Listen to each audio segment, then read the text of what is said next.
All right, we're doing a quick video for all the people who can't make it out or just want to check out the van more like in person than pictures. Here's the van right here.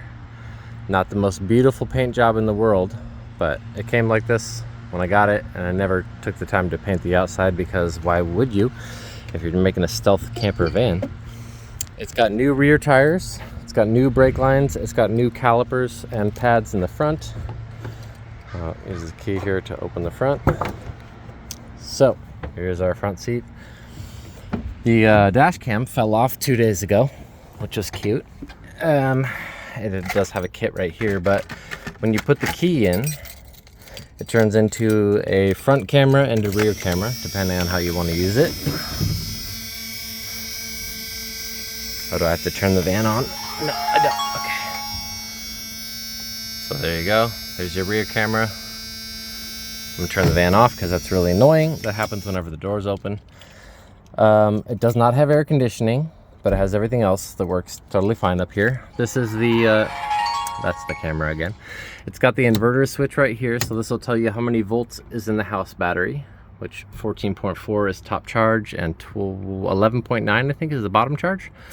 But if you're flipping this on and you're driving and you see the battery's looking a little low and you're not sure if you're going to be able to charge with solar to at your next location, you can just flip this one on, and that will flip on the inverter from the battery inside the van. So the battery in the van will charge the house battery in the RV, but only do that when you're driving, obviously, because it uses the alternator. There's the front seat there. Everything up here just works totally fine. You know, you got your windows, you got door lock, you got a little mirror movie thingy. I use the FM converter to get Bluetooth radio in my car. I'm probably going to take that, though, not going to lie. The microwave is on back here. This is a little panel for the inverter underneath the bed. You can mount this like wherever you want, really. And you push it, and then you have 120 volt power in the van. So that'll turn on this microwave, and it will also turn on this surge protector underneath the bed. And you get 4 plugs of 120 volt power for, you know, anything that uses regular power. The toilet lives under here. It's a little pull-out camper toilet. It works fine, doesn't smell at all. As long as you're not going for like 3-4 days on end. It needs to be emptied every couple days. And there's little pouches that I can include that you just drop in the toilet, and it negates the smell completely.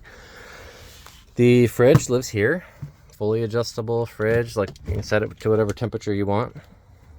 Bada bing, bada boom. The sink is right here. So when you mount the inverter thingy here, and this is for the diesel here, which goes in the back. I'll show you that later. There's your sink. And there's 5-gallon freshwater tank underneath here that you can use. That's a battery powered faucet, so it just uses like a pump to pump the sink. And we got a soft close drawer here, very nice. Keeping random crap back here like paper towels and flashlights and bug spray and fire extinguisher. And you got your 2 doors here. That's the dimmer switch, which controls the, what is it, 5 lights in the top of the ceiling of the van. So if we dimmer switch this, you can see it gets brighter or darker. Yeah, that's the dimmer switch here. And the TV I built off of the top of the toilet mount right there. So you get smart TV. It's got the dongle here, so you can plug like Bluetooth movies into it, or MP4, MP3, pirated movies, whatever you want to do. It's also got a router right here, a little portable router, so you can do hotspot off your phone, which I did. The Max Air fan in the top of the ceiling. It goes in and out, has 12 different modes. This right here, I was going to turn into like a little cabinet, you know, with flippy uppy drawers, but I just never got around to it. But the power is still there. Same with here. I was going to make a little like cabinet above the sink area or kitchen area. Just never got around to that either. So these both have 12 volts, but they're taped off right now, so they don't do anything. But if you need them to do something, they're there. USB-C. Well, I guess it's USB-A to USB-C. So you just flip the switch up right here. Boop, and then that turns this on, and it's got 2 USB ports And it tells the voltage of the battery. So like right now I can fast charge my phone into this or whatever, but you don't need to. Turn it off. There's another dimmer switch back here, and this controls the two like home lights, I guess you'd call them. They're just in the very back of the van on the lower level. The bed is a piece of Swedish craftsmanship. I'm very proud of it. You can take the mattress off, and the slats slide this way, and then they fold up that way. So this thing folds into a couch if you need it to. And underneath the couch, this little box right here is where all the electronics live. And you really don't need to dink around in there at all if you don't want to, but that is where they are. And the back, oh yeah, we got a little phone holder here for if you want your phone hanging above your head when you're chilling in the bed. But I'll go around to the back and show you what that looks like out the back door.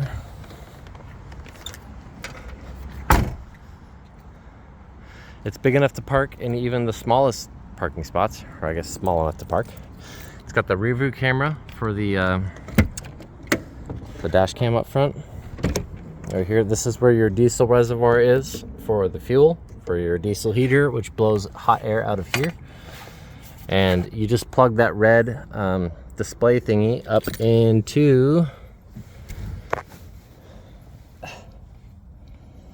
where did I put it?